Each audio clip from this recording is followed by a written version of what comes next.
11 Ski Country with Barry ZeVan. Good evening and welcome to our final 11 Ski Country program for this season. Tonight's program is very special because for the first time ever on American television, we'll be taking you to the birthplace of downhill skiing, Austria, and pay tribute to the man who invented the basics for learning to ski that we still use today. We'll also visit an Austrian ski factory, get a ski racing tip from Billy Kidd, watch the pros in action, and eavesdrop on one skier's letter home to mom. But first, about the only time we ever get to see ski instructors is when they're instructing. But instructors don't always instruct. Sometimes they have free time to have some fun. The instructors in Winter Park, Colorado's Mary Jane area really know how to let it all hang out. Let's watch the Jane gang in action. All right, we're going to ski hard. The team that wants to win wins. You throw those strikes. You don't get the strike, you get the spare. You got it? Got it. Let's go.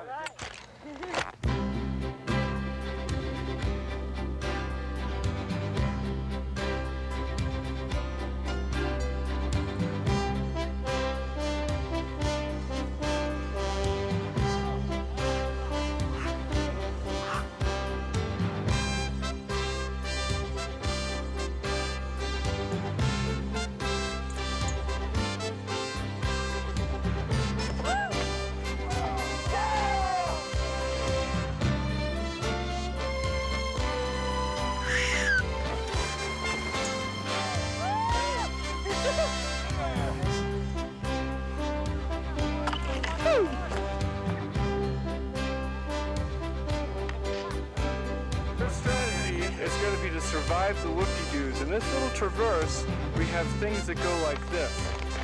The camera can pick that up quite well. Good luck.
Backwards yet. Back with Billy Kidd and some pro racers after these messages.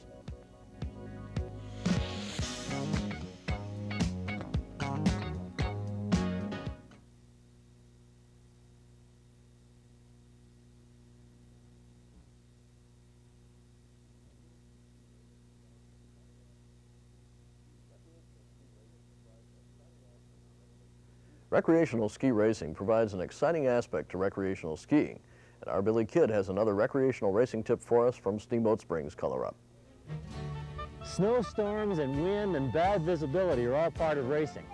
If you slow down too much, you'll end up on the second page of the result sheet. So you have to be able to still go fast even though you can't see that well. When you've got new powder snow like this, it's really important that you swing out wide for the gate, make a round, smooth, carved turn rather than a sharp, angular turn. When the ruts get big and your skis are bouncing all over the place, keep your knees bent and your back rounded so you can absorb them. Keep your hands out to the side for balance like a tightrope walker. That way you can keep your balance a lot better. If you keep your hands in tight, you're going to have trouble keeping your balance. All right, so I hope that'll help all you future racers on your way to the U.S. ski team. Thanks, Billy. Pro racers are a breed apart, and photographer Sam Allen caught that breed in a very special way in this photo essay about pro ski racing.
Racers ready!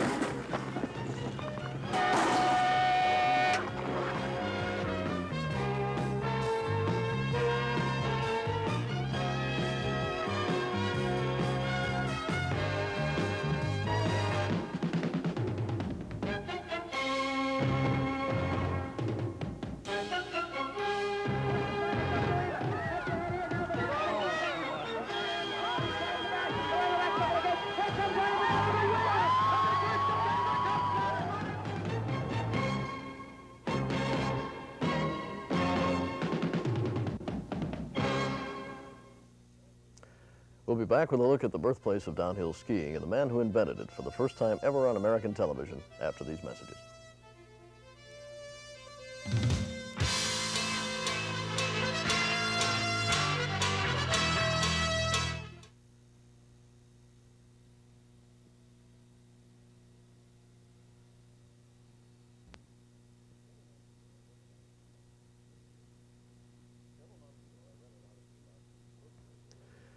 Several months ago, I read an article about the birthplace of downhill skiing and the man who invented the basic teaching methods we use today.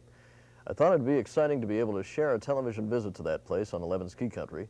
It's in Austria, and photographer Sam Allen and I flew there a couple of weeks ago.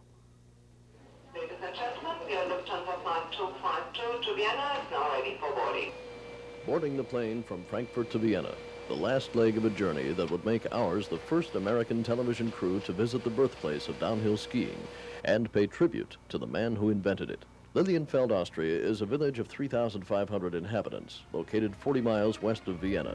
Founded over 800 years ago, it's just one of hundreds of charming villages which dot the Austrian landscape. The accomplishments of one of Lilienfeld's residents have made it a very special place, one that should be respected and revered by alpine skiers everywhere, because this is the place where the basic fundamentals of alpine skiing as we know it were invented and perfected. The man who dedicated years of experimentation and practice to the development of the sport was Matthias Starsky, and his entire life was filled with continuous accomplishment. Starsky was born in Iglau, Czechoslovakia in 1856. In 1889, he bought a hillside farm near Lilienfeld, Austria. The steepness of the terrain prevented much agricultural progress. Starsky, a Renaissance man, read a book about cross-country skiing in Greenland. The year was 1890. The book aroused Starsky's curiosity about skiing to the point that he fashioned his own skis from an ash tree, made himself a single pole, and after testing 200 of his own models of ski bindings, perfected a version centered on a spring-loaded metal boot plate that provided better control over the skis than the Nordic leather heel straps. After considerable trial and error, Starsky invented what he called the stem turn, allowing skiers to turn in a shorter space at a slower speed so that they could come to a stop at any point during a turn. Sometimes he would teach as many as 200 skiers at one time, all by himself. In the 20 years that Starsky taught, he gave at least 20,000 lessons at Lilienfeld, in the Vienna woods, and in Japan, but never accepted payment for any of the lessons. After he published his own skiing guide in 1896, his ski designs and teaching methods were challenged by those still skiing downhill on cross-country skis, making telemark turns. Another Austrian challenged him to a duel, but Starsky invented a sword hidden in a walking stick to persuade the challenger to forget the idea. It worked. Today, the Lilienfeld Museum houses Starsky's original skis, the infamous sword, his numerous other inventions, including the first ski brake, and some of his paintings. On March 19, 1905, Starsky held the first ski competition involving gates, the forerunner of giant slalom and slalom races. Each of 85 gates was placed a specific distance apart, using a measuring device that Starsky invented, and which is housed at the museum in Lilienfeld. The run was a mile long, with 24 entrants. The winner completed the course in just over 3 minutes. Shortly after the race, the president of the Norwegian Ski Federation came to Lilienfeld to exchange gifts with Starsky and proclaim officially that Starsky had founded a new kind of sport. Starsky also held the patent for the first solar heated swimming pool, which was, and still is, located at his farm, as well as a patent for the first cement mixer. One of Starsky's few living relatives is his great cousin Richard, Jr. of Coon Rapids, Minnesota, who is proud of his famous relative's achievements. I think it's really exciting. It's really an honor. It's kind of hard to really realize what he did back then, how he did it. And when I look back and look at the material and see how he invented these things and how he taught people, never accepting money. He went just all over the place. And I feel it's quite an honor for me. Fate caught up with Starsky during an avalanche in World War I. 77 bones in his body were broken, and although he recovered, he seldom ever skied again. In June 1940, Starsky died at age 85 in St. Pölten, Austria. The late British journalist, Sir Arnold Lunn, proclaimed the words that appear on the statue of Starsky, which stands in the center of Lilienfeld today. Matthias Starsky can never be dethroned as the father of alpine skiing. From the primitive beginnings here at Zdarsky's farm, his final resting place, on this, the first ski hill ever used for alpine skiing as we know it today, word of Zdarsky's inventions, experimentation, and teaching methods spread farther into the Alps of central and western Austria and eventually around the world. The Alps of central Austria, less than an hour south of Salzburg, home of Mozart and Beethoven, are also home to literally hundreds of villages which play host to skiers from all over the world. One of those is the village of Rastatt. The Austrian Alps provide a photographer's paradise, where ski hills serve as livestock grazing ground during the summer months. Farmers lease their grazing land to the ski area operators during the winter. Matthias Starsky would probably marvel at what his ideas have created for skiers and a ski-based economy, not only here in Austria, but everywhere a boot snaps into a binding on a pair of alpine skis.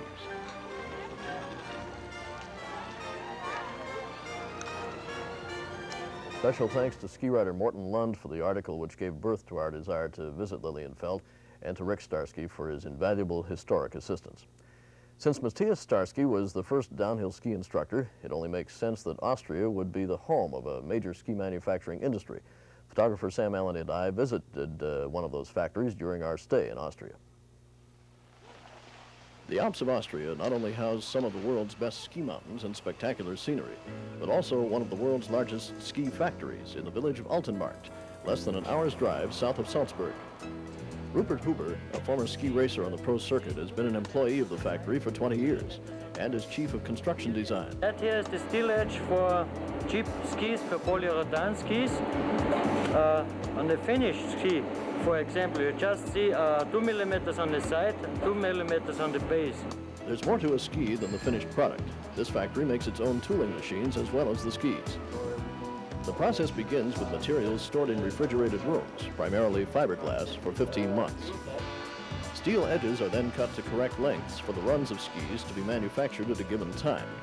Fiberglass top edges are cut for various coverings, which will help sandwich the wood cores of the skis.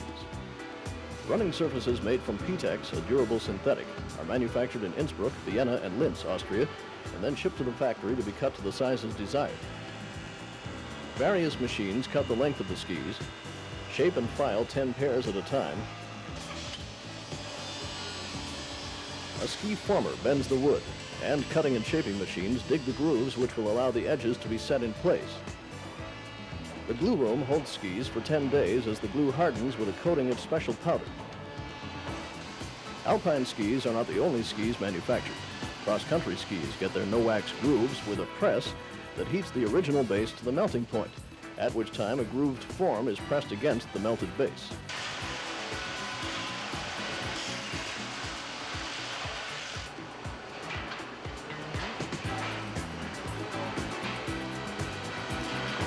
On the back side, we put on the silk screen and also the lac, so you can see it on the base, you can see the silk screen very well. Silk screening and painting are also a part of the process, after which the skis are stored in a paint lacquered drying room at a temperature of 160 degrees Fahrenheit.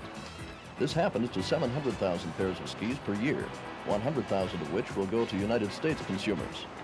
5 different brands of skis are manufactured here, but the company is owned by just one man, Alois Rohrmoser, employer to 200 of the town's people.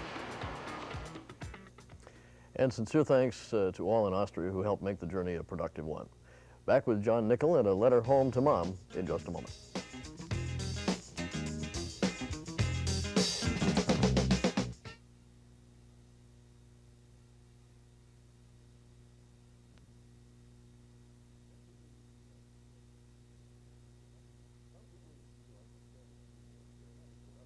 Some people who ski like to share their skiing experiences with others. That's one reason John Nickel decided to write this letter home to Mom. Dear Mom, greetings from Colorado. How are things back in Missouri? Ski season just started out here, Mom, and boy, am I excited. I've learned a lot about skiing, Mom. You want to buy good equipment, like skis by Fisher, boots by Nordica, poles by Scott, and long johns by Sears Roebuck. The boots need to fit tight. It's very important. If you do it wrong, you could hurt yourself. Yeah, it's great, Mom. There's nothing like that fresh mountain air up on the slopes. Anybody seen the lift line? Mom, you know how outgoing I am. Well, skiing is such a great way to meet new friends. I know you worry about me getting hurt, Mom.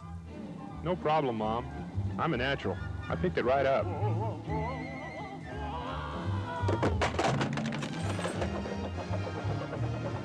Yeah, it's great, Mom.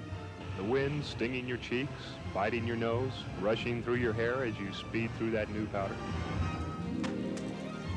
Hey, I don't stand still for anybody, Mom. I can really carve an edge to shave off those precious seconds.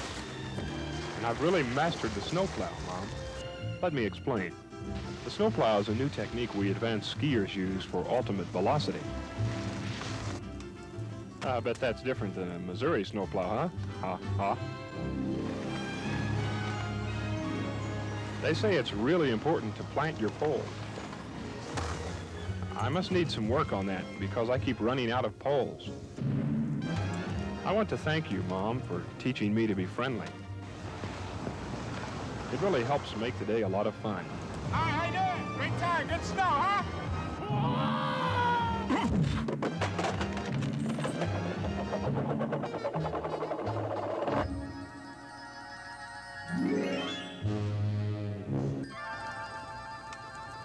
Well, that's just about it, Mom. Please don't worry about me anymore. I've come this far, and I don't plan on hurting myself now. This skiing business is a real snap. All my love, your son who shines on the slopes, John.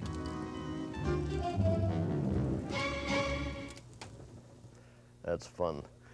In brief ski notes tonight, Krollhagen is having its Western Days Spring Carnival March 10th and 11th. The Minnesota Ski Council, the umbrella for most Twin Cities ski clubs, is hosting a ski trip to New Zealand and Australia this summer in August, where along with Chile and Argentina, diehard skiers can ski all summer long if they want to follow winters south of the equator. Of course, March here is notoriously the snowiest month around 11 ski country, so don't give up on the season yet. And with Mother Nature's help for some snowmaking, there should still be plenty of good skiing around here for a few weeks, especially in the northern half of Minnesota and Wisconsin, Michigan's Upper Peninsula, and Thunder Bay, Ontario. The only place in North America operating lifts and skiing from June through October is at Mount Hood, Oregon, owned and operated by St. Paul's Richard Constam. Special thanks to the Midwest Ski Association for their wonderful support and assistance this season, to all our sponsors, to Highland Hills for its loan of the ski chair here, to producer Sam Allen for an incredible job of gathering the features we ran each week, director Frank Stakowitz for helping to glue it all together, to our excellent studio and control room crew, and of course to you for being a part of our valued audience each week. Keep thinking snow. We'll hope to ski you again next season. Thanks again for watching and good night.